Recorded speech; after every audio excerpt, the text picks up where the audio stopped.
प्यारे भक्तों, आज कार्तिक मास के प्रथम शुक्रवार के दिन मैं आप सभी को सुनाने जा रही हूँ शुक्रवार व्रत से जुड़ी 5 महापुण्य फल देने वाली कथाएं। इन कथाओं को आज के दिन जो भी भक्त श्रद्धा पूर्वक श्रवण करते हैं उनके जीवन में सुख शांति और समृद्धि आती है। अविवाहित लड़कियों को योग वर मिलता है। परीक्षा में असफल होने वाले लोगों को सफलता मिलती है। अदालत में चल रहे केस का जल्द ही निपटारा होता है। निसंतान दाम्पत्यों को संतान सुख मिलता है। धन की प्राप्ति होती है और व्यापार में घाटा नहीं रहता। कुंडली में शुक्र ग्रह कमजोर हो तो उससे जुड़े दोष भी दूर हो जाते हैं। शुक्र ग्रह से जुड़े व्रत से सुख संपत्ति और सौभाग्य बढ़ता है। इसलिए प्यारे भक्तों, शुक्रवार के दिन इन कथाओं को श्रद्धा पूर्वक पूरा अवश्य सुनेगा, क्योंकि आधा अधूरा कथा श्रवण करने से व्रत का पूर्ण फल प्राप्त नहीं होता। इसलिए कथाओं को पूरा सुने और दूसरे भक्तों के पास भी शेयर करें। माता रानी शुक्र देवता आप सभी भक्तों की हर मनोकामना को पूर्ण करे। लक्ष्मी माता की कहानी। एक बार लक्ष्मी जी ने मनोहर रूप यानी बहुत ही अद्भुत रूप धारण करके गायों के एक झुंड में प्रवेश कर लिया और उनके इस सुंदर रूप को देखकर गायों ने पूछा कि देवी, आप कौन हैं और कहाँ से आई हैं? गायों ने ये भी कहा कि आप पृथ्वी की अनुपम सुंदरी लग रही हो। तब गायों ने एकदम से कहा कि सच सच बताओ, आखिर तुम कौन हो और तुम्हें कहाँ जाना है? तब लक्ष्मी जी ने विनम्रता से गायों से कहा कि तुम्हारा कल्याण हो। असल में मैं इस जगत में अर्थात संसार में लक्ष्मी के नाम से प्रसिद्ध हूँ और सारा जगत मेरी कामना करता है, मुझे ही पाना चाहता है। मैंने दैत्यों को छोड़ दिया था और इसलिए वे सदा के लिए नष्ट हो गए। इतने ही नहीं, मेरे आश्रय में रहने के कारण इंद्र, सूर्य, चंद्रमा, विष्णु, वरुण तथा अग्नि आदि सभी देवता सदा के लिए आनंद भोग रहे हैं। इसके बाद माँ लक्ष्मी ने कहा कि जिनके शरीर में मैं प्रवेश नहीं करती वे सदैव नष्ट हो जाते हैं और अब मैं तुम्हारे शरीर में ही निवास करना चाहती हूँ। लेकिन इसके बाद भी कथा अभी खत्म नहीं हुई, क्योंकि गायों ने अब तक माँ लक्ष्मी को अपनाया नहीं था। गाय ने क्यों किया माँ लक्ष्मी का त्याग? देवी लक्ष्मी की इन बातों को सुनने के बाद गायों ने कहा कि तुम बड़ी चंचल हो, इसलिए कभी कहीं नहीं ठहरती। इसके अलावा तुम्हारा बहुतों के साथ भी एक सही संबंध है, इसलिए हमें तुम्हारी इच्छा नहीं है। तुम्हारी जहाँ भी इच्छा हो तुम चली जाओ। तुमने हमसे बात की, इतने में ही हम अपने आप को तुम्हारी कृतार्थ यानी तुम्हारी आभारी मानती हैं। गायों के ऐसा कहने पर लक्ष्मी ने कहा कि ये तुम क्या कह रही हो? मैं दुर्लभ और सती हूँ, अर्थात मुझे पाना आसान नहीं, पर फिर भी तुम मुझे स्वीकार नहीं कर रही। आखिर इसका कारण क्या है? यहाँ तक कि देवता, दानव, मनुष्य आदि सब कठोर तपस्या करके मेरी सेवा का सौभाग्य प्राप्त करते हैं, अतः तुम भी मुझे स्वीकार करो। वैसे भी इस संसार में ऐसा कोई नहीं जो मेरा अपमान करता हो। ये सब सुनकर गायों ने कहा कि हम तुम्हारा अपमान या अनादर नहीं कर रहे, केवल तुम्हारा त्याग कर रहे हैं, और वह सिर्फ इसलिए क्योंकि तुम्हारा मन बहुत चंचल है। तुम कहीं भी जमकर नहीं रहती, अर्थात एक स्थान पर नहीं रुक सकती, इसलिए अब बातचीत करने से कोई लाभ नहीं। तो तुम जहाँ जाना चाहती हो जा सकती हो। इस तरह से गायों ने माँ लक्ष्मी का त्याग कर दिया, क्योंकि गायों को मालूम था कि लक्ष्मी कभी किसी के पास नहीं रहती, बल्कि पूरे संसार में घूमती रहती है। पर फिर भी माँ लक्ष्मी ने हार नहीं मानी और इतना सब होने के बाद भी वार्तालाप जारी रखी। अब आखिर में माँ लक्ष्मी ने कहा, गायों, तुम दूसरे को आदर देने वाली हो और यदि तुमने ही मुझे त्याग दिया तो सारे जगत में मेरा अनादर होने लगेगा। इसलिए तुम मुझ पर भी अपनी कृपा करो। मैं तुमसे केवल सम्मान चाहती हूँ। तुम लोग सदा सबका कल्याण करने वाली पवित्र और सौभाग्यवती हो, तो मुझे भी बस आज्ञा दो कि मैं तुम्हारे शरीर के किस भाग में निवास करूं। इसके बाद गाय ने भी अपना मन बदल लिया और गायों ने कहा, हे यशस्विनी, हमें तुम्हारा सम्मान अवश्य ही करना चाहिए, इसलिए तुम हमारे गोबर और मूत्र में निवास करो, क्योंकि हमारी ये दोनों वस्तुएं ही परम पवित्र है। तब माँ लक्ष्मी ने कहा, धन्यवाद और धन्य भाग मेरे, जो तुम लोगों ने मुझ पर अनुग्रह किया, यानी मेरे प्रति इतना कृपा दिखाई। मैं अवश्य ऐसा ही करूंगी। मैं सदैव तुम्हारे गोबर और मूत्र में ही निवास करूंगी। सुखदायिनी गायो अर्थात सुख देने वाली गायो, तुमने मेरा मान रख लिया, अतः तुम्हारा भी कल्याण हो। बस यही वचन है कि गाय की इन दोनों वस्तुओं को लक्ष्मी का ही रूप समझा जाता है। प्रेम से बोलिए लक्ष्मी माता की जय। मानिकपुर नगर में 3 मित्र रहते थे। उनमें से एक काष्ट, एक ब्राह्मण और एक वैश्य था। वे तीनों हमेशा साथ साथ रहते थे। तीनों का विवाह हो चुका था। ब्राह्मण और काष्ट के लड़कों का गौना हो चुका था, लेकिन वैश्य पुत्र का नहीं। उसके दोस्त उसे अक्सर कहा करते थे कि तुम अपनी पत्नी को उसके मायके से क्यों नहीं लाते। तब वैश्य पुत्र धनराज ने अपनी पत्नी कुसुम को लाने का निश्चय कर लिया।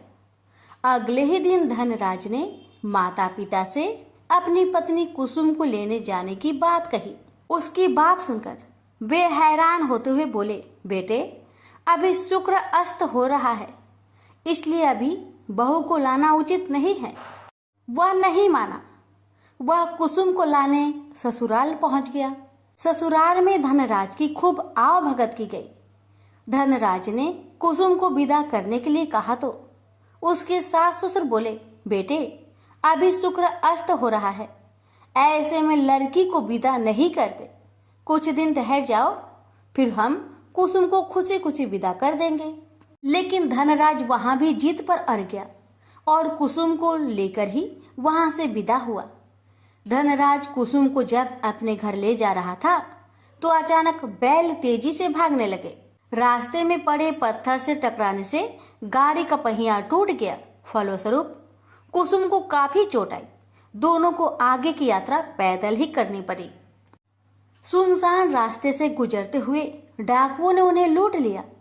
उनका सारा धन, आभूषण और वस्त्र छीन लिए। किसी तरह से घर पहुंचे। दूसरे ही दिन घर में धनराज के बिस्तर पर सांप चढ़ गया और उसे डस लिया। सेठ जी ने बड़े बड़े चिकित्सक बुलवाए, मगर कोई भी चिकित्सक जहर उतारने में सफल नहीं हुआ। दूर दूर से सपेरे बुलाए गए, लेकिन कोई भी धनराज को नहीं बचा सका। धनराज की मृत्यु हो गई। उसी समय पंडितों ने सेठ जी को एक बात बताई कि आपके बेटे ने शुक्र अस्त होने पर बहू को विदा करा लाने की भूल की है। यदि आप शुक्रवार की पूजा अर्चना करें और बहू शुक्रवार का व्रत करे तथा कथा सुनकर प्रसाद ग्रहण करे तो शुक्र देवता की अनुकंपा से धनराज पुनः जीवित हो सकता है। सेठ जी ने पंडितों की बात मानकर अपने मृत बेटे और बहू को वापस उसके ससुराल भेज दिया। कुसुम ने अपने घर पहुंचकर शुक्रवार का व्रत और पूजा पाठ की। उसने अपने पति की गलती के लिए शुक्र देवता से क्षमा मांगी। फलस्वरूप धनराज जीवित हो उठा। धनराज के जीवित हो जाने से घर में खुशियां भर गई। उधर धनराज के माता पिता ने बेटे के जीवित होने का समाचार सुना तो शुक्रवार का व्रत किया और गरीबों को अन्न, वस्त्र और धन का दान किया। शुक्र के उदय होने पर धनराज अपनी पत्नी कुसुम के साथ घर लौट आया। दोनों पति पत्नी शुक्रवार का विधिवत व्रत करते हुए शुक्र की पूजा करने लगे। उनके घर में धन्य धान्य की वर्षा होने लगी। उनके सभी कष्ट दूर होते चले गए। परिवार में सभी आनंद पूर्वक रहने लगे। माँ, अन्नपूर्णा माता की व्रत कथा। एक समय की बात है। काशी निवासी धनंजय की पत्नी का नाम सुलक्षणा था। उसे अन्य सब सुख प्राप्त थे, केवल निर्धनता ही उसके दुख का एकमात्र कारण थी। यह दुख उसे हर समय सताता रहता था। एक दिन सुलक्षणा पति से बोली, स्वामी, आप कुछ उद्यम करो तो काम चले। इस प्रकार कब तक काम चलेगा? सुलक्षणा की बात धनंजय के मन में बैठ गई और वह उसी दिन विश्वनाथ शंकर जी को प्रसन्न करने के लिए बैठ गया और कहने लगा, हे देवाधिदेव विश्वेश्वर, मुझे पूजा पाठ कुछ नहीं आता है, केवल आपके भरोसे बैठा हूँ।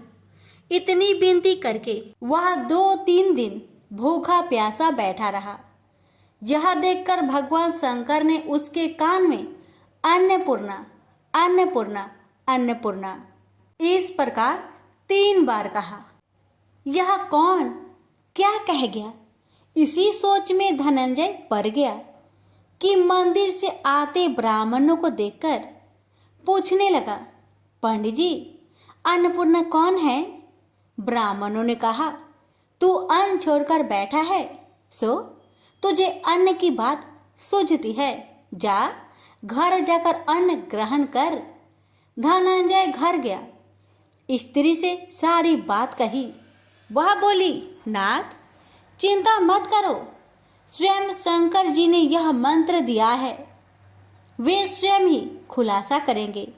आप फिर जाकर उनकी आराधना करो। धनंजय फिर जैसा कि तैसा पूजा में बैठ गया।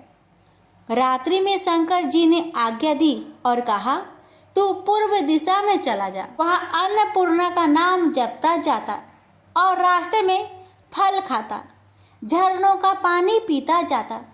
इस प्रकार कितने ही दिनों तक चलता गया। वहां उसे चांदी सी चमकती वन की शोभा देखने में आई। सुंदर सरोवर देखने में या उनके किनारे कितनी ही अप्सराएं झुंड बनाए बैठी थी। एक कथा सुनाती और सब मिलकर मां अन्नपूर्णा इस प्रकार बार बार कहती थी। यह अगहन मास की उजेली रात्रि थी और आज से ही व्रत का प्रारंभ था। जिस शब्द की खोज करने वह निकला था, वह उसे वहां सुनने को मिला। धनंजय ने उसके पास जाकर पूछा, हे देवियों, आप यहाँ क्या करती हो? उन सब ने कहा, हम मां अन्नपूर्णा का व्रत करती हैं। धनंजय ने पूछा, व्रत पूजा करने से क्या होता है? यह किसी ने किया भी है? इसे कब किया जाए? कैसा व्रत है और कैसी विधि है? मुझसे भी विस्तार से बताओ। वे कहने लगी, इस व्रत को सब कोई कर सकते हैं। 21 दिन तक के लिए 21 गांठ का सूत लेना चाहिए। 21 दिन यानी न बने तो एक दिन उपवास करे, या भी ना बने तो केवल कथा सुनकर प्रसाद ले। निराहार रहकर कथा कहे, कथा सुनने वाला कोई न मिले तो पीपल के पत्तों को रख, सुपारी या घृत कुमारी वृक्ष को सामने कर, दीपक को साक्षी कर, सूर्य, गाय, तुलसी या महादेव को बिना कथा सुनाए मुख में दाना न डाले। यदि भूल से कुछ पड़ जाए तो एक दिवस फिर उपवास करे। व्रत के दिन क्रोध न करे और झूठ ना बोले। धनंजय बोला, इस व्रत के करने से क्या होगा? वे कहने लगी, इसके करने से अंधों को नेत्र मिले, लुल्लू को हाथ मिले, निर्धन के घर धन आए, बाझिन को संतान मिले, मूर्ख को विद्या आए। जो जिस कामना से व्रत करे माँ उसकी इच्छा पूरी करती है। वह कहने लगा, बहनों, मेरे पास भी धन नहीं है, विद्या नहीं है, कुछ भी तो नहीं है। मैं तो दुखिया ब्राह्मण हूँ, मुझे इस व्रत का सूत दोगी? हाँ भाई, तेरा कल्याण हो, हम तुम्हें अवश्य देंगे। ले इस व्रत का मंगल सूत्र ले। धनंजय ने व्रत किया। व्रत पूरा हुआ, तभी सरोवर में से 21 खंड की स्वर्ण सीढ़ी हीरा मोती जड़ी हुई प्रकट हुई। धनंजय अन्नपूर्णा अन्नपूर्णा कहता जाता था। इस प्रकार कितनी ही सीढ़ियां उतर गया तो क्या देखता है कि करोड़ों सूर्य से प्रकाशमान अन्नपूर्णा का मंदिर है। उसके सामने स्वर्ण सिंहासन पर माता अन्नपूर्णा विराजमान है। सामने भिक्षा हेतु शंकर भगवान खड़े हैं। देवांगनाएं चवर डुलाती है। कितनी ही हथियार बांधे पहरा देती है। धनंजय दौड़कर जगदम्बा के चरणों में गिर गया। देवी उसके मन का कलेश जान गई। धनंजय कहने लगा, माता आप तो अंतर्यामी हो, आपको अपनी दशा क्या बताऊं। माता बोली, मेरा व्रत किया है, जा संसार तेरा सत्कार करेगा। माता ने धनंजय की जिह्वा पर बीज मंत्र लिख दिया। अब तो उसके रोम रोम में विद्या प्रकट हो गई। इतने में क्या देखता है कि वह काशी विश्वनाथ के मंदिर में खड़ा है। माँ का वरदान ले धनंजय घर आया। सुलक्षणा से सब बात कही। माता जी की कृपा से उसके घर में संपत्ति उमड़ने लगी। छोटा सा घर बहुत बड़ा गिना जाने लगा। जैसे शहद के छत्तों में मक्खियाँ जमा होती है, उसी प्रकार अनेक सगे संबंधी आकर उसकी बड़ाई करने लगे। कहने लगे, इतना धन और इतना बड़ा घर, सुंदर संतान नहीं हो तो इस कमाई का कौन भोग करेगा। सुलक्षणा से संतान नहीं है, इसलिए तुम दूसरा विवाह करो। अनिच्छा होते हुए भी धनंजय को दूसरा विवाह करना पड़ा और सुलक्षणा को सौत का दुख उठाना पड़ा। इस प्रकार दिन बीतते गए और अगहन मास आया। नए बंधन से बंधे पति से सुलक्षणा ने कहलाया कि हम व्रत के प्रभाव से सुखी हुए हैं, इस कारण यह व्रत छोड़ना नहीं चाहिए। यह माता जी का प्रताप है जो हम इतने संपन्न और सुखी हैं। सुलक्षणा की बात सुन धनंजय उसके यहाँ आया और व्रत में बैठ गया। नई बहू को इस व्रत की खबर नहीं थी। वह धनंजय की आने की राह देख रही थी। दिन बीतते गए और व्रत पूर्ण होने में 3 दिवस बाकी थे कि नई बहू को खबर पड़ी। उसके मन में ईर्ष्या की ज्वाला दहकने लगी थी। सुलक्षणा के घर आ पहुंची और उसने वहां भगदड़ मचा दी। वह धनंजय को अपने साथ ले गई। नए घर में धनंजय को थोड़ी देर के लिए निंद्रा ने आ दबाया। इसी समय नई बहू ने उसका व्रत का सूत तोड़कर आग में फेंक दिया। अब तो माता जी का कोप जाग गया। घर में अकस्मात आग लग गई। सब कुछ जलकर खाक हो गया। सुलक्षणा जान गई और पति को फिर अपने घर ले आई। नई बहू रूठकर माता पिता के घर जा बैठी। पति को परमेश्वर मानने वाली सुलक्षणा बोली, नाथ घबराना नहीं, माता जी की कृपा अलौकिक है। पुत्र कुपुत्र हो जाता है पर माता कुमाता नहीं होती। अब आप श्रद्धा और भक्ति से आराधना शुरू करो, वे जरूर हमारा कल्याण करेगी। धनंजय फिर माता के पीछे पड़ गया। फिर वही सरोवर सीढ़ी प्रकट हुई। उसमें माँ अन्नपूर्णा कहकर वह उतर गया। वहां जा माता जी के चरणों में रुदन करने लगा। माता प्रसन्न होकर बोली, यह मेरी स्वर्ण की मूर्ति ले, उसकी पूजा करना, तू फिर सुखी हो जाएगा। जा, तुझे मेरा आशीर्वाद है। तेरी स्त्री सुलक्षणा ने श्रद्धा से मेरा व्रत किया है, उसे मैंने पुत्र दिया है। धनंजय ने आंखें खोली तो खुद को काशी विश्वनाथ के मंदिर में खड़ा पाया। वहां से फिर उसी प्रकार घर को आया। इधर सुलक्षणा के दिन चढ़े और महीने पूरे होते ही पुत्र का जन्म हुआ। गांव में आश्चर्य की लहर दौड़ गई। इस प्रकार उसी गांव के निसंतान सेठ के पुत्र होने पर उसने माता अन्नपूर्णा का मंदिर बनवा दिया। उसमें माता जी धूमधाम से पधारी, यज्ञ किया और धनंजय को मंदिर के आचार्य का पद दे दिया। जीविका के लिए मंदिर की दक्षिणा और रहने के लिए बड़ा सुंदर सा भवन दिया। धनंजय स्त्री पुत्र सहित वहां रहने लगा। माता जी के चढ़ावे में भरपूर आमदनी होने लगी। उधर नई बहू के पिता के घर डाका पड़ा, सब लूट गया। वे भीख मांगकर पेट भरने लगे। सुलक्षणा ने यह सुना तो उन्हें बुला भेजा, अलग घर में रख लिया और उनके अन्न वस्त्र का प्रबंध कर दिया। धनंजय, सुलक्षणा और उसका पुत्र माताजी की कृपा से आनंद से रहने लगे। माताजी ने जैसे इनके भंडार भरे वैसे सबके भंडार भरे। हे माता, अगर आपकी कथा कहने में हमसे कोई गलती हुई हो उसे क्षमा करना और अपने सभी भक्तों की सभी मनोकामना को पूर्ण करना। प्रेम से बोलिए अन्नपूर्णा माता की जय। हर हर महादेव, माता पार्वती की जय। मनोहर एक प्राइवेट फर्म में साधारण पद पर कार्य करता था। जितना वेतन मिलता था उसमें घर खर्च मुश्किल से ही पूरा हो पाता था। यही कारण था कि वह धन का यथोचित संग्रह नहीं कर पाया। उसने इतना अवश्य किया था कि अपनी लड़की रचना को अच्छी शिक्षा दिलाने में लापरवाही नहीं बरती थी। रंजना जितनी खूबसूरत थी उतनी ही गुणवान व बुद्धिमान थी। समय के साथ साथ उसने यौवन की दहलीज पर कदम रखा। एक दिन मनोहर की पत्नी माधवी ने कहा, सुनो जी, लड़की अब सयानी हो गई है, इसके बारे में कुछ सोचा है आपने? मनोहर ने कहा, तुम चिंता क्यों करती हो? भाग्यवान, हमारी बिटिया में क्या कमी है? वह सुंदर है, गुणवान है, बुद्धिमान है।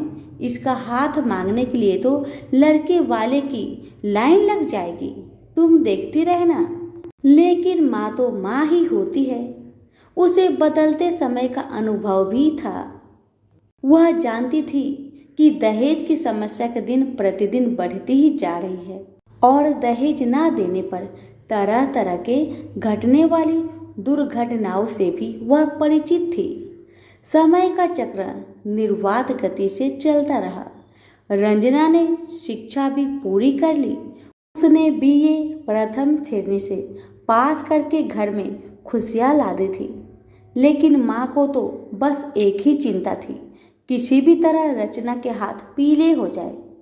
पिछले कुछ दिनों में मनोहर को भी रंजना की शादी की चिंता सताने लगी थी और वह योग वर की तलाश में जुट गया था। वह जहाँ भी जाता दहेज की मांग मुंह बाए खरी मिलती। सीधा साधा मनोहर दुनियादारी से परिचित था। उसने तो यही सोचा था कि उसकी लड़की की शादी उसके गुण व रूप के कारण कहीं भी हो जाएगी। लेकिन जब वास्तविकता सामने आई तो वह भी हताश हो गया। एक दिन मनोहर ऑफिस में अपनी सीट पर मुंह लटकाए बैठा था। तभी उसकी सहकर्मी धन सिंह उसके पास आया और पूछा, मनोहर क्या बात है, मुंह लटकाए क्यों बैठे हो? सब कुछ ठीक ठाक तो है ना?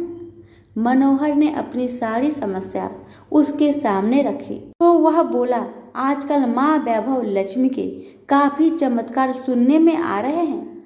चारों तरफ उन्हीं की जय जयकार हो रही है। सुना है माँ वैभव लक्ष्मी हर समस्या का समाधान चुटकियों में ही कर देती है। मेरा तो कहना है कि तुम भी उनकी शरण में चले जाओ।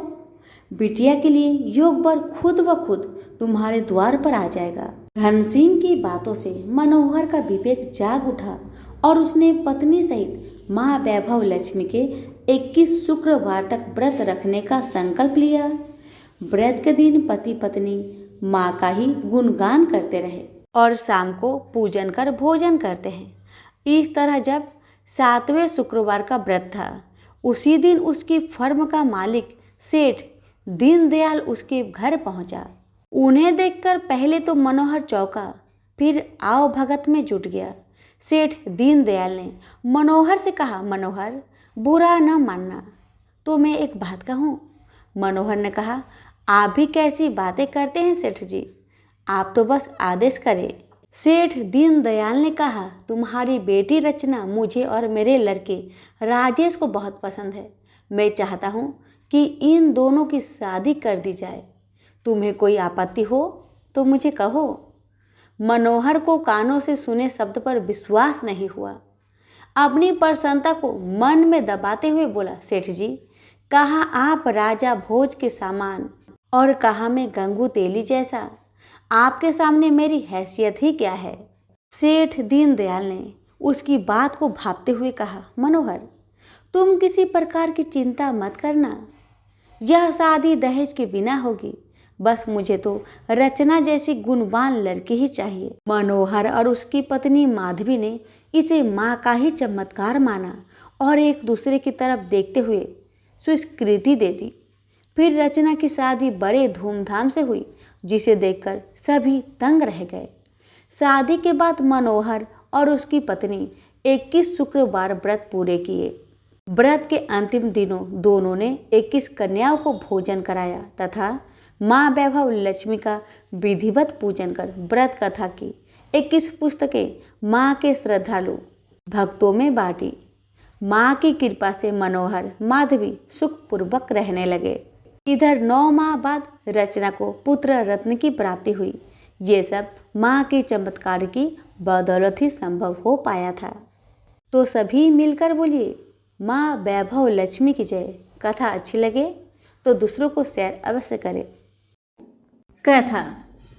किसी गांव में अनेक लोग रहा करते थे और सभी अपने अपने कामों में मग्न रहते थे। किसी को किसी का चिंता फिक्र परवाह था ही नहीं। सब अपने से ही मतलब रखते थे।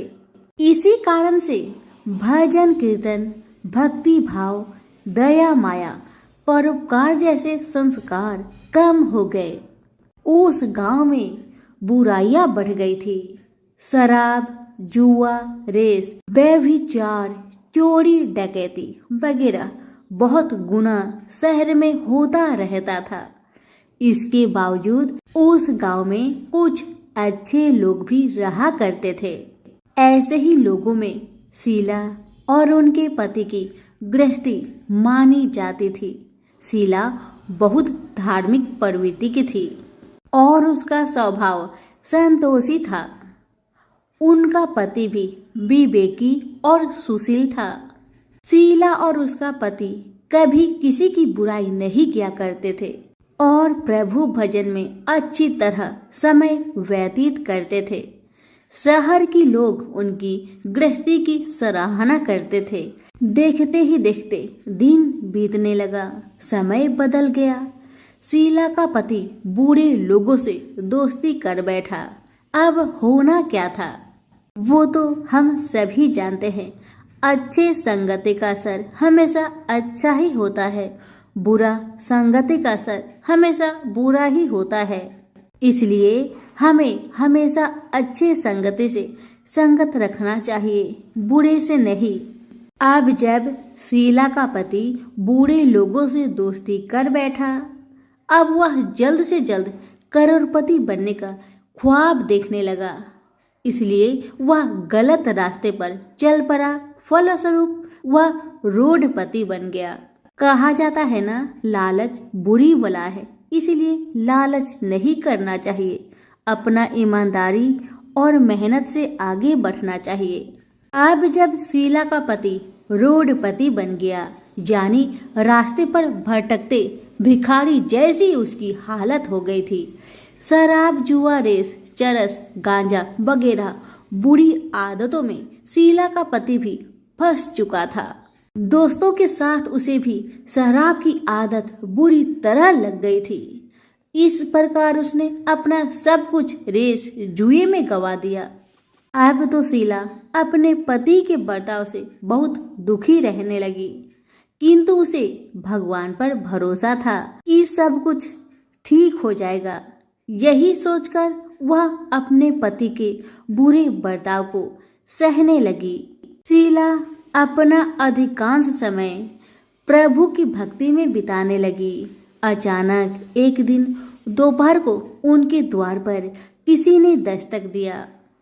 शीला ने द्वार खोलकर देखा कि एक माझी खड़ी थी।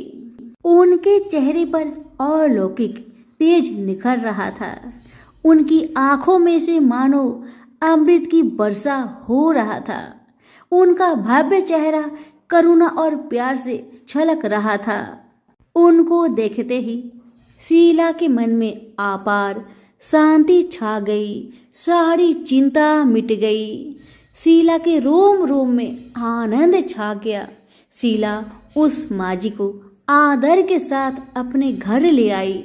दुख का बात यह था कि शीला के घर में बैठाने के लिए कुछ भी नहीं था कि माजी को किस पर बैठाया जाए। बेचारी यह सोच विचार के उसने एक सकुचाकर एक फटी हुई चादर पर उनको बिठाया और शीला ने कहा, माजी, मेरे घर में और कुछ भी नहीं है जो मैं आपको बैठा सकूं, इसलिए माँ मुझे माफ करना, मैं आपको फटी हुई चादर पर बैठा रही हूँ। माँ तो शीला की बातों से मंद मंद मुस्कुरा रही थी। माँ तो शीला की हर कहानी को जानती थी कि उसका पति उसके साथ कैसा व्यवहार कर रहा है। बेचारी कितने दुख में है। शीला के बातें सुन माजी प्रेम भरी शब्दों से बोली, शीला, क्यों मुझे तुमने पहचाना नहीं? हर शुक्रवार को लक्ष्मी जी के मंदिर में भजन कीर्तन के समय मैं ही तो वहां आती हूँ। इसके बावजूद शीला कुछ नहीं समझ पा रही थी। फिर माजी ने कहा, तुम बहुत दिनों से मंदिर नहीं आ रही हो, अतः मैंने सोचा चलो मैं ही देख लेती हूँ। माजी के अति प्रेम भरे शब्दों से शीला का हृदय पिघल गया। उसकी आंखों में आंसू आ गए और वह बिलख बिलख कर जोर जोर से रोने लगी। शीला को रोते देखकर माजी ने कहा, बेटी, सुख और दुख तो धूप और छाव जैसे होते हैं, धैर्य रखो बेटी, धैर्य रखो। और तुझे क्या परेशानी है, मुझे सारी परेशानी बता दे।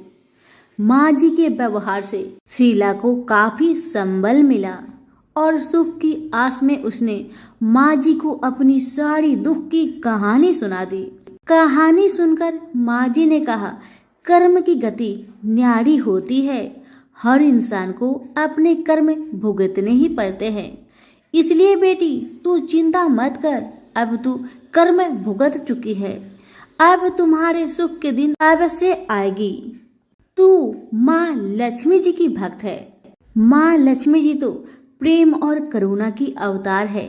वे अपनी भक्तों पर हमेशा ममता छिड़कती है।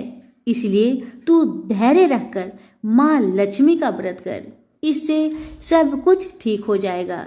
तुम्हारा दुख दर्द सब समाप्त हो जाएगा और तुम्हारे घर में अन्न धन का भंडार भर जाएगा। बस श्रद्धा भक्ति से माँ लक्ष्मी का व्रत करो। माँ जी की बात सुन शीला पूछने लगी, माँ, व्रत की विधि तो मुझे पता नहीं। तब माँ जी ने उसे व्रत की सारी विधि भी बताई। माँ जी ने कहा, बेटी, माँ लक्ष्मी जी का व्रत बहुत सरल है। उसे वर लक्ष्मी व्रत या वैभव लक्ष्मी व्रत कहा जाता है। यह व्रत करने वाले की सब मनोकामना पूरी होती है, वह सुख संपत्ति और यश प्राप्त करता है। शीला यह सब सुनकर आनंदित हो उठी। शीला ने संकल्प करके आंखें खोली तो सामने कोई नहीं था। वह विस्मित हो गई कि माँ जी कहाँ गई? अभी तो माँ जी मेरे सामने खड़ी थी। शीला को तत्काल यह समझने में देर नहीं लगी कि माँ जी कोई और नहीं, साक्षात माँ लक्ष्मी ही थी। दूसरे दिन शुक्रवार था। सवेरे स्नान करके स्वच्छ कपड़े पहनकर शीला ने माँ जी द्वारा बताई विधि से पूरे मन से श्रद्धा भक्ति से व्रत किया और आखिर में प्रसाद वितरण हुआ। यह प्रसाद पहले पति को खिलाया। प्रसाद खाते ही पति के स्वभाव में फर्क पड़ गया। माँ लक्ष्मी की कृपा से उसका पति जिस दिन प्रसाद खाया उस दिन अपनी पत्नी को मारा पीटा नहीं, सताया भी नहीं। शीला को बहुत अच्छा लगा। शीला के मन में तो अब पहले से भी ज्यादा वैभव लक्ष्मी व्रत के लिए श्रद्धा बढ़ गई। शीला ने पूर्ण श्रद्धा भक्ति के साथ 21 शुक्रवार तक वैभव लक्ष्मी व्रत किया। 21वें शुक्रवार को माँ जी के कहे मुताबिक उद्धापन विधि करके 7 स्त्रियों को वैभव लक्ष्मी व्रत की 7 पुस्तक उपहार में दी। फिर माता जी के धन लक्ष्मी स्वरूप की छवि को बंधन करके भाव से मन ही मन प्रार्थना करने लगी, हे माँ धन लक्ष्मी, मैंने आपका वैभव लक्ष्मी व्रत करने की मन्नत मानी थी, वह व्रत आज पूर्ण किया है। हे माँ, मेरी हर विपत्ति को दूर करो, हमारा सबका कल्याण करो। जिसे संतान ना हो माँ, उसे संतान देना। सौभाग्यवती स्त्री का सौभाग्य को माँ अखंड रखना। कुंवारी लड़कियों को मन भावन पति देना। जो आपका यह चमत्कारी वैभव लक्ष्मी व्रत करे, उनकी सब विपत्ति को दूर करना, सभी को सुखी रखना। हे माँ, आपकी महिमा अपार है। ऐसा बोलकर लक्ष्मी जी के धन लक्ष्मी स्वरूप की छवि को प्रणाम किया। व्रत के प्रभाव से शीला का पति अच्छा इंसान बन गया और अब शीला का पति मेहनत करके व्यवसाय करने लगा। उसने तुरंत शीला के गिरवी रखे गहने छुड़ा लिए। घर में धन की बाढ़ सी आ गई। घर में पहले जैसी सुख शांति छा गई। वैभव लक्ष्मी व्रत का प्रभाव देखकर मोहल्ले की दूसरी स्त्रियां भी विधि पूर्वक वैभव लक्ष्मी व्रत करने लगी। सभी प्रेम से बोले, वैभव लक्ष्मी माता की जय हो। आइए अब जानते हैं वैभव लक्ष्मी व्रत का उद्धापन विधि। 7, 11 या 21 जितने भी शुक्रवार की मन्नत मांगी हो, उतने शुक्रवार तक यह व्रत पूरी श्रद्धा तथा भावना के साथ करना चाहिए। आखिरी शुक्रवार को इसका शास्त्रीय विधि के अनुसार उद्धापन करना चाहिए। आखिरी शुक्रवार को प्रसाद के लिए खीर बनानी चाहिए। जिस प्रकार हर शुक्रवार को हम पूजन करते हैं, वैसे ही करना चाहिए। पूजन के बाद माँ के सामने एक श्रीफल फोड़े। फिर कम से कम 7 कुंवारी कन्या या सौभाग्यशाली स्त्रियों को कुमकुम का तिलक लगाकर माँ वैभव लक्ष्मी व्रत कथा की किताब की एक प्रति उपहार में देनी चाहिए और सबको खीर का प्रसाद देना चाहिए। इसके बाद माँ लक्ष्मी जी को श्रद्धा सहित प्रणाम करना चाहिए। फिर माता जी के धन लक्ष्मी स्वरूप की छवि को बंधन करके भाव से मन ही मन प्रार्थना करे, हे माँ धन लक्ष्मी, मैंने आपका वैभव लक्ष्मी व्रत करने की मन्नत मानी थी, यह व्रत आज पूर्ण किया है। हे माँ, हमारी मनोकामना पूर्ण करे, हमारी हर विपत्ति को दूर करे, हम सबका कल्याण करे। जिसे संतान ना हो, उसे संतान देना। सौभाग्यवती स्त्री का सौभाग्य अखंड रखना। कुंवारी लड़की को मन भावन पति देना। जो आपका यह चमत्कारी वैभव लक्ष्मी व्रत करे, उनकी सब विपत्ति दूर करना, सभी को सुखी करना। हे माँ, आपकी महिमा अपार है, आपकी जय हो। ऐसा बोलकर लक्ष्मी के धन लक्ष्मी स्वरूप की छवि को प्रणाम करे। सभी प्रेम से बोलिए, वैभव लक्ष्मी माता की जय हो। कथा इस प्रकार है। एक बुढ़िया माई थी, उसके 7 लड़के थे। 6 कमाने वाले थे और एक निकम्मा था, कमाता कुछ नहीं था। बुढ़िया माई अपनी 6 बेटों के लिए भोजन बनाती थी और उनको भोजन कराती और उनसे जो कुछ जूठन बचती वह 7वें बेटे को देती थी। एक दिन 7वां बेटा अपनी पत्नी से बोला, देखो मेरी माँ को मुझ पर कितना प्रेम है। वह बोली, क्यों नहीं, सबका जो जूठा तुमको खिलाती है। वह बोला, ऐसा नहीं हो सकता, मैं जब तक अपनी आंखों से ना देख लूं, मैं मान नहीं सकता कि मेरी माँ मेरे साथ ऐसा कर सकती है। कुछ दिन बाद त्योहार आया। घर में 7 प्रकार के भोजन और चूरमे के लड्डू बने। अब सबसे छोटे लड़के ने, यानी कि 7वें लड़के ने, अपना सिर दुखने का बहाना बनाया और पतला चादर ओढ़कर रसोई घर में सो गया, ये देखने के लिए कि मेरी माँ मुझे जूठे भोजन देती है या फिर बनाई हुई ताजी भोजन देती है। लड़का झूठ मूठ का सोने के नाटक करके रसोई घर में सोया हुआ है। वह पतले चादर के अंदर से सब कुछ देख रहा था। तभी 6 भाई भोजन करने आए।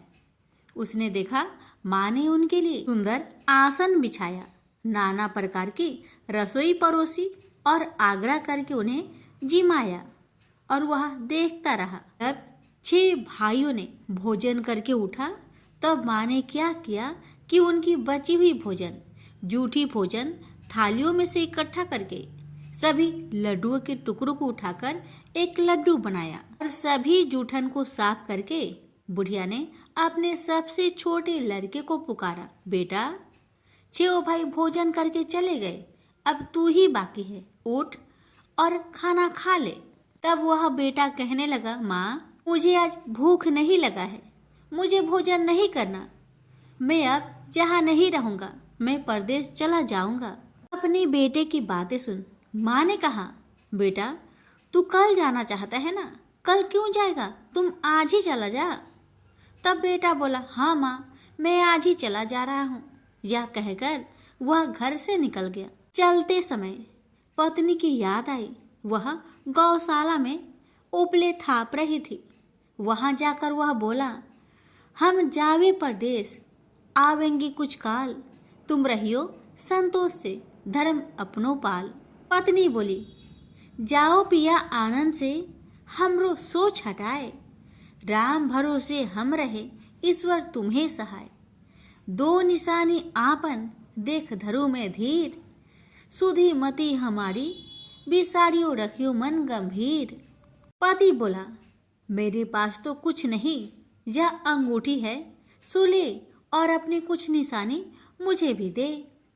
पत्नी बोली, मेरे पास क्या है, यह गोबर से भरा हाथ। यह कहकर पति की पीठ पर गोबर के हाथ की थाप मार दी। अब पति चल दिया। चलते चलते दूर देश पहुंचा। वहां एक साहूकार की दुकान थी। वहां जाकर कहने लगा, भाई मुझे नौकरी पर रख लो। साहूकार को जरूरत थी तो वह बोला, रह जाओ। लड़के ने पूछा, तनख्वाह क्या दोगे? तो साहूकार ने कहा, तुम्हारा काम देखकर तब हम दाम देंगे। साहूकार की नौकरी मिली। वह सुबह 7 बजे से 10 बजे तक नौकरी करने लगा। कुछ दिनों में दुकान का सारा लेन देन, हिसाब किताब, ग्राहकों को माल बेचना, सारा काम करने लगा। साहूकार के 7-8 नौकर थे। वे सब चक्कर खाने लगे। यह तो बहुत होशियार बन गया है। सेठ ने भी काम देखा और 3 महीने में ही उसे आधे मुनाफे का हिस्सेदार बना लिया। वह कुछ वर्ष में ही नामी सेठ बन गया और मालिक सारा कारोबार उस पर छोड़कर चला गया। इधर पति की अनुपस्थिति में उसकी पत्नी को सास ससुर दुख देने लगे। सारी गृहस्थी का काम करा के उसे लकड़ी लेने जंगल में भेजते हैं। इस बीच घर के आटे से जो भूसी निकलती उसकी रोटी बनाकर रख दी जाती और उसके साथ ही फूटे नारियल की नारेली में पानी। एक दिन वह लकड़ी लेने जा रही थी। रास्ते में बहुत सी स्त्रियां संतोषी माता की व्रत करते दिखाई दी। वह लड़की खड़ी होकर कथा सुनने लगी और पूछा, बहनों तुम किस देवता की व्रत करती हो और उसके करने से क्या फल मिलता है? यदि तुम इस व्रत का विधान मुझे समझाकर कहोगी तो मैं तुम्हारा बड़ा एहसान मानूंगी। तब उनमें से एक स्त्री बोली, सुनो बहन, यह संतोषी माता का व्रत है। इसके करने से निर्धनता, दरिद्रता का नाश होता है और जो कुछ मन में कामना हो सब संतोषी माता की कृपा से पूरी होती है। तब उसने उससे व्रत की विधि पूछी। वह भक्तिनी स्त्री बोली, 1.25 आने का गुड़ चना लेना, इच्छा हो तो 5.25 आने का लेना या फिर 1.25 रुपए का भी सहूलियत के अनुसार लाना। बिना परेशानी और श्रद्धा व प्रेम से जितना भी बन पड़े सवाया लेना। प्रत्येक शुक्रवार को निराहार रहकर कथा सुनना। इसके बीच कर्म टूटे नहीं, लगातार नियम पालन करते रहना। सुनने वाला कोई न मिले तो घी का दीपक जला उसके आगे या जल के पात्र के सामने रखकर कथा कहना। जब कार्य सिद्ध न हो नियम का पालन करना और कार्य सिद्ध हो जाने पर व्रत का उद्यापन करना। 3 मास में माता फल पूरा करती है। यदि किसी के ग्रह खोटे भी हो तो भी माता वर्ष भर में कार्य सिद्ध करती है। फल सिद्ध होने पर उद्यापन कर लेना चाहिए, बीच में नहीं। उद्यापन में 2.5 सेर आटे का खाजा तथा इसी परिमाण में खीर तथा चने का साग करना। 8 लड़कों को भोजन कराना। जहाँ तक मिले देवर जेठ भाई बंधु के हो, न मिले तो रिश्तेदारों और पास पड़ोसियों को बुलाना। उन्हें भोजन करा यथाशक्ति दक्षिणा दे। माता का नियम पूरा करना। उस दिन घर में खटाई न खाना। यह सुन बुढ़िया माई के लड़के की बहू चल दी। रास्ते में लकड़ी की बोझ को बेच दिया और उन पैसों से गुड़ चना ले माता की व्रत की तैयारी कर आगे चली और सामने मंदिर देखकर पूछने लगी, यह मंदिर किसका है? सब कहने लगे, संतोषी माता का मंदिर है। यह सुनकर माता के मंदिर में जाकर चरणों में लौटने लगी। दीन हो विनती करने लगी, माँ मैं निपट अज्ञानी हूँ, व्रत के कुछ भी नियम नहीं जानती, मैं दुखी हूँ। हे माँ जगत जननी मेरा दुख दूर कर, मैं तेरी शरण में आई हूँ। माता को दया आई। एक शुक्रवार बीता कि दूसरे को उसके पति का पत्र आया और तीसरे शुक्रवार को उसका भेजा हुआ पैसा आ पहुंचा। यह देख जेठ जेठानी मुंह सिडोकने लगी। लड़के ताने देने लगे। काकी के पास पत्र आने लगे, रुपया आने लगा। अब तो काकी की खातिर बढ़ेगी। बेचारी सरलता से कहती, भैया कागज आवे रुपया आवे, हम सब के लिए अच्छा है। ऐसा कहकर आंखों में आंसू भरकर संतोषी माता के मंदिर में आ मातेश्वरी के चरण में गिरकर रोने लगी। माँ मैंने तुमसे पैसा कब मांगा है माँ? मुझे पैसे से क्या काम है माँ? मुझे तो अपने सुहाग से काम है। मैं तो अपनी स्वामी के दर्शन मांगती हूँ माँ। तब माता ने प्रसन्न होकर कहा, जा बेटी तेरा स्वामी आएगा। यह सुनकर खुशी से बावली होकर घर जा पहुंची। अपना काम काज करने लगी। अब संतोषी माँ विचार करने लगी, इस भोली पुत्री को मैंने कह तो दिया कि तेरा पति आएगा, लेकिन कैसे? वह तो इसे सपने में भी याद नहीं करता। उसे याद दिलाने को मुझे ही जाना पड़ेगा। इस तरह माता जी उस बुढ़िया के बेटे के पास जा सपना में प्रकट हो कहने लगी, साहूकार के बेटे तुम सो रहा है या जागता है? वह कहने लगा, माता मैं सोता भी नहीं जागता भी नहीं, कहो क्या आज्ञा है? माता कहने लगी, तेरे घर बार कुछ है कि नहीं? वह बोला, मेरे पास सब कुछ है माँ। माँ बाप है, पत्नी है, क्या कमी है माँ? माँ बोली, भोले पुत्र तेरी पत्नी घोर कष्ट उठा रही है, तेरे माँ बाप उसे परेशान कर रहे हैं, वह तेरे लिए तरस रही है, तू उसकी सुधि ले। वह बोला, हाँ माता जी यह तो मालूम है, परंतु जाऊं तो कैसे? परदेश की बात है, लेन देन का कोई हिसाब नहीं है, कोई जाने का रास्ता भी नहीं आता, कैसे चला जाऊं? माँ कहने लगी, मेरी बात मान, सवेरे नहा धोकर संतोषी माता का नाम ले, घी का दीपक जला, दंडवत कर दुकान पर बैठ। देखते देखते तेरा सारा लेन देन चुक जाएगा, जमा का माल बिक जाएगा, साज होते होते धन का भारी ढेर लग जाएगा। माता की बात मानकर वह नहा धोकर संतोषी माता को दंडवत घी का दीपक जला। थोड़ी देर में देने वाले रुपए लाने लगे, लेने वाले हिसाब लेने लगे। कोठे में भरे सामान की खरीदारी नगद दाम में दे सौदा करने लगे। शाम तक धन का भारी ढेर लग गया। मन में माता का नाम ले चमत्कार देख प्रसन्न होकर घर ले जाने के वास्ते गहना कपड़ा सामान खरीदने लगा। यह काम से निपट तुरंत घर को रवाना हुआ। उधर उसकी पत्नी जंगल में लकड़ी लेने जाती है। लौटते वक्त माता जी के मंदिर में विश्राम करती है। वह तो उसके प्रतिदिन रुकने का जो स्थान ठहरा। धूल उड़ती देख वह माता से पूछती है, हे माता, यह धूल कैसे उड़ रही है? माता कहती है, हे पुत्री, तेरा पति आ रहा है। अब तू ऐसा कर, लकड़ियों के 3 बोझ बना ले। एक नदी के किनारे रख और दूसरा मेरे मंदिर पर, वह तीसरा अपने सिर पर। तेरे पति को लकड़ियों का गट्टर देख मोह पैदा होगा। वह यहाँ रुकेगा, नाश्ता पानी खाकर माँ से मिलने जाएगा। तब तू लकड़ियों का बोझ उठाकर जाना और चौक में गट्टर डालकर जोर से आवाज देकर कहना, लो सासू जी, लकड़ियों का गट्टर लो, भूसी की रोटी दो, नारियल की खोपरे में पानी दो। आज मेहमान कौन आया है? माताजी बहुत अच्छा कहकर वह प्रसन्न मन से लकड़ियों के 3 गट्टर बनाई। एक नदी के किनारे पर और एक माताजी के मंदिर पर रखा। इतने में मुसाफिर आ पहुंचा। सूखी लकड़ी देख उसकी इच्छा उत्पन्न हुई कि हम यहीं पर विश्राम करें और भोजन बनाकर खा पीकर गांव जाए। इसी तरह रुककर भोजन बना, विश्राम करके गांव को गया। सबसे प्रेम से मिला। उसी समय सिर पर लकड़ी का गट्टर लिए वह उतावली सी आती है। लकड़ियों का भारी बोझ आंगन में डालकर जोर से 3 आवाज देती है, लो सासू जी, लकड़ियों का गट्टर लो, भूसी की रोटी दो, आज मेहमान कौन आया है? यह सुनकर उसकी सास बाहर आकर अपने दिए हुए कष्टों को भुलाने हेतु कहती है, बहू ऐसा क्यों कहती है? तेरा मालिक ही तो आया है।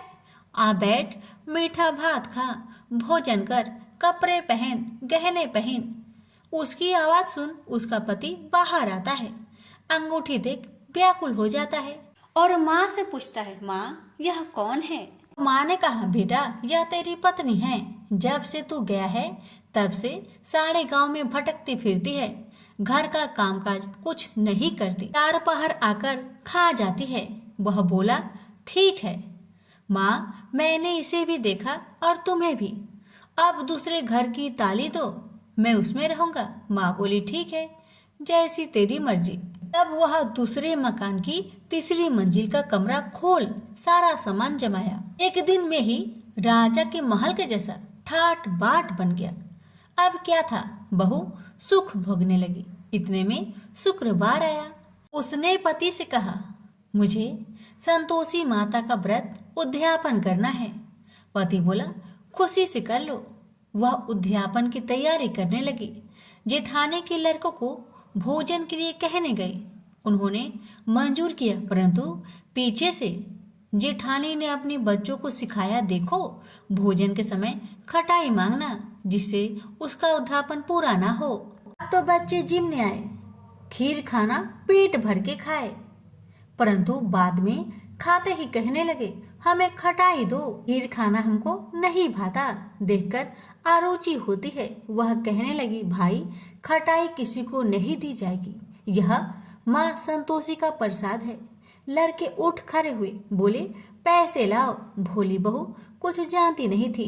वह उन बालकों को पैसे दे दिए। लड़के उसी समय हट करके इमली खटाई ले खाने लगे। यह देखकर बहू पर माताजी ने कोप किया।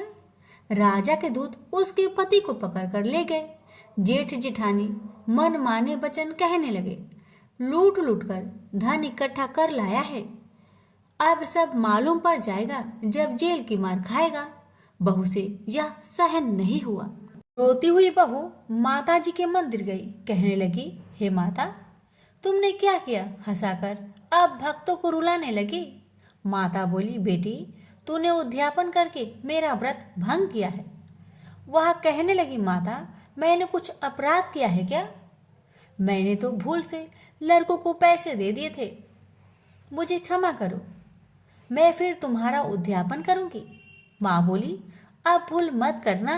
माँ कहती है, अब भूल नहीं होगी, अब बतलाओ वो कैसे आएंगे? माँ बोली, जा पुत्री, तेरा पति तुझे रास्ते में आता मिलेगा। वह निकली, राह में पति आता मिला। वही पूछी, कहाँ गए थे? वह कहने लगा, इतना धन जो जमाया है उसका टैक्स राजा ने मांगा था, वह भरने गया था। वह परेशान हो बोली, भला हुआ, अब घर को चलो। कुछ दिन बाद फिर शुक्रवार आया। फिर वह बोली, मुझे माता का उद्यापन करना है। पति ने कहा, करो। पत्नी फिर जेठ के लड़कों को भोजन को कहने गई। ठानी ने एक दो बातें सुनाई। सब लड़कों को सिखाने लगी, तुम सब लोग पहले ही खटाई मांगना। लड़के भोजन से पहले कहने लगे, हमें खीर नहीं खाना, हमारा जी बिगड़ता है, कुछ खटाई खाने को दो। वह बोली, खटाई किसी को नहीं मिलेगा, आना हो तो आओ। वह ब्राह्मण के लड़के को लाकर भोजन कराने लगी। यथाशक्ति दक्षिणा की जगह एक एक फल उन्हें दिया। संतोषी माता प्रसन्न हुई। माता की कृपा होते ही 9वें मास में उसके चंद्रमा के समान सुंदर पुत्र प्राप्त हुआ। पुत्र को पाकर प्रतिदिन माताजी के मंदिर में जाने लगी। माँ ने सोचा, यह रोज आती है, आज क्यों ना आए, इसके घर चलो। यह विचार कर माता ने भयानक रूप बनाया। गुड़ चने से सना मुख, ऊपर सूर्य के समान होठ, उस पर मक्खियां भीन भीन कर रही थी। दहली पर पैर रखते ही उसकी सास चिल्लाई, देखो रे देखो, कोई चुड़ैल डाकिन चली आ रही है। लड़कों, इसे भगाओ, नहीं तो किसी को खा जाएगी। लड़के भागने लगे, चिल्लाकर खिड़की बंद करने लगे। बहू रोशनदान में देख रही थी। प्रसन्नता से पगली बन चिल्लाने लगी, आज मेरी माँ मेरे घर आई है, आज मेरी माता मेरे घर आई है। वह बच्चों को दूध पीने से हटाती थी। इतने में सास का क्रोध फट पड़ा। वह बोली, क्यों उतावली हुई है? बच्चे को पटक दिया। इतने में माँ के प्रताप से लड़के ही लड़के नजर आने लगे। वह बोली, माँ, जिसका मैं व्रत करती हूँ, यह वही संतोषी माता है। सबने माता जी के चरण पकड़ लिए और विनती कर कहने लगे, हे माता, हम मूर्ख हैं, अज्ञानी हैं, तुम्हारे व्रत की विधि हम नहीं जानते। व्रत भंग कर हमने बड़ा अपराध किया है। जग माता, आप हमारा अपराध क्षमा करो। इस प्रकार माता प्रसन्न हुई। बहू को प्रसन्न हो जैसा फल दिया, वैसा माता सबको दे। जो पढ़े उसका मनोरथ पूर्ण हो, जो सुने उसका भी मनोरथ पूर्ण हो। प्रेम से बोलिए, संतोषी माता की जय।